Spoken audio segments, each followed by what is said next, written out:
सर्व कार्यकर्त्यांना विनंती आहे, सर्वांनी दोन्ही हात उंच करून, सर्व कार्यकर्त्यांना विनंती आहे दोन्ही हात उंच करायचे आहेत आणि घोषणा द्यायच्या आहेत.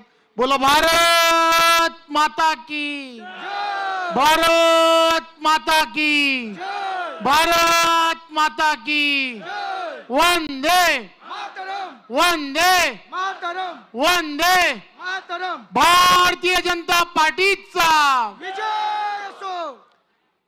खरं तर आज सावंतवाडी या मतदारसंघातील आणि सिंधुदुर्ग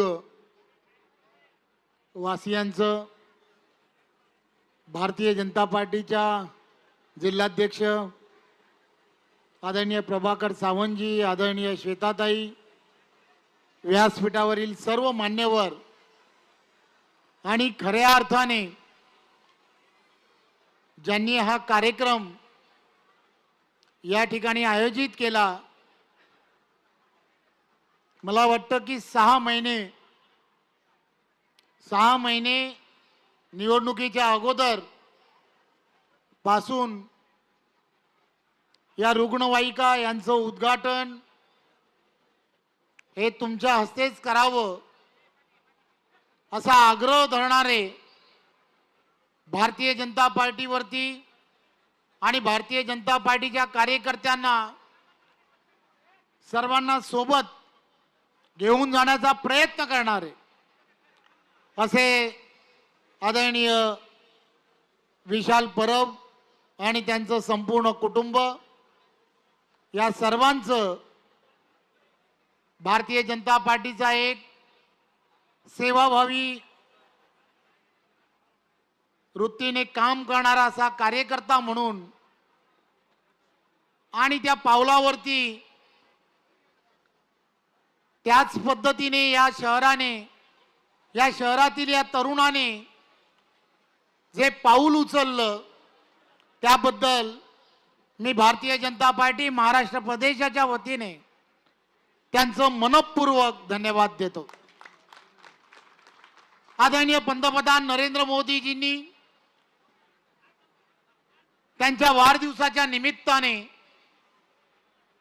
एक सेवाभावी उपक्रम आपण आपल्या आयुष्यामध्ये सुरू करावा असा वारंवार आग्रह ठेवला.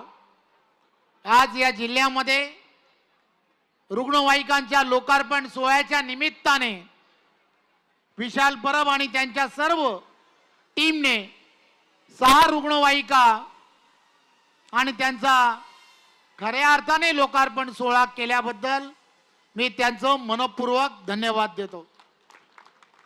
या शहराला, या सावंतवाडी आणि त्याचबरोबर सिंधुदुर्गामध्ये आरोग्याची सेवा ही बळकट झाली पाहिजे, यासाठी काय काय करता येऊ शकतं आणि म्हणून शासकीय मेडिकल कॉलेजेस असतील, या ठिकाणी असणाऱ्या डॉक्टरांचे अभाव असेल, या सगळ्या गोष्टी पूर्णत्वाच्या दिशेने नेण्याच्या दृष्टिकोनातून पालकमंत्री झाल्यानंतर 10 ते 12 PSC सेंटर्स यामध्ये टेलिमेडिसिनच्या माध्यमातून कामाला सुरुवात केली आहे. जवळजवळ 35,000पेक्षा जास्त रुग्ण या ठिकाणी याची OPD झाली आहे. महिन्याला जवळजवळ 30 लाखाच्या जवळपास जनरिक मेडिसिन या संपूर्ण व्यवस्थेतून सामान्य रुग्णांना मिळत आहे. आज विशाल परब आणि त्यांच्या पूर्ण टीमने त्याच्यामध्ये एक पुढे पाऊल टाकलंय. या रुग्णवाहिका या खऱ्या अर्थाने सिंधुदुर्ग वासियांसाठी सर्वात मोठी आरोग्याच्या सेवेमधली, रुग्ण सेवेमधलं सर्वात मोठं पाऊल असेल असं मला वाटतं. आज माझ्या वाढदिवसाच्या निमित्ताने आपण माझ्या अभिष्ट चिंतन जे केलं त्याबद्दल सुद्धा सर्व माता भगिनींचं मी मनपूर्वक धन्यवाद देतो. महाराष्ट्राचे मुख्यमंत्री आदरणीय एकनाथराव शिंदेजी, आमचे सर्वांचे नेते आदरणीय देवेंद्रजी आणि अजितदादा, या तिघांच्या नेतृत्वातलं सरकार हे माता भगिनींना मोठ्या प्रमाणामध्ये लाडकी बहीण असेल या माध्यमातून योगदान देण्याचं काम करत आहे. याचबरोबर प्रत्येक गृहिणीला आवश्यक असणारं अन्नपूर्णा योजनेच्या माध्यमातून त्यांना गॅस वितरणाची व्यवस्था करताय. त्यामुळे हे सरकार हे सामान्य माणसांचं सरकार आहे आणि या सामान्य माणसांच्या सरकारला आपण सर्वांनी असेच आशीर्वाद द्यावेत एवढीच विनंती करतो. धन्यवाद. जय हिंद, जय महाराष्ट्र. Hello hello